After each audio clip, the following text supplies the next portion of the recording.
Hola, quiero leer de este libro Orar los nombres de Dios. Hoy quiero leer la cabeza del cuerpo. Él es la cabeza del cuerpo que es la iglesia. Él es el principio, el primogénito de la resurrección, para ser en todo el primero. Colosenses 1:18. Señor Jesús, hoy como en los tiempos pasados tu iglesia está bajo ataque. Tu cuerpo está siendo maltratado, perseguido y martirizado en todo el planeta.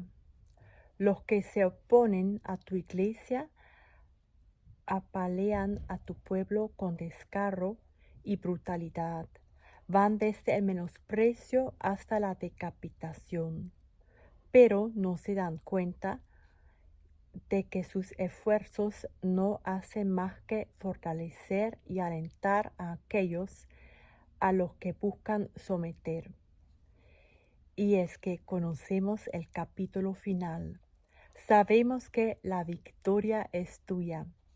Jesús, cabeza del cuerpo, te alabo, porque las puertas del infierno no prevalecerán contra tu iglesia.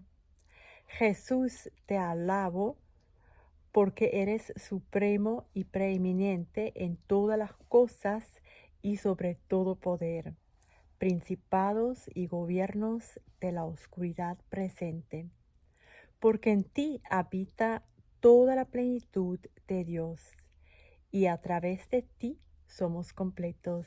Amén.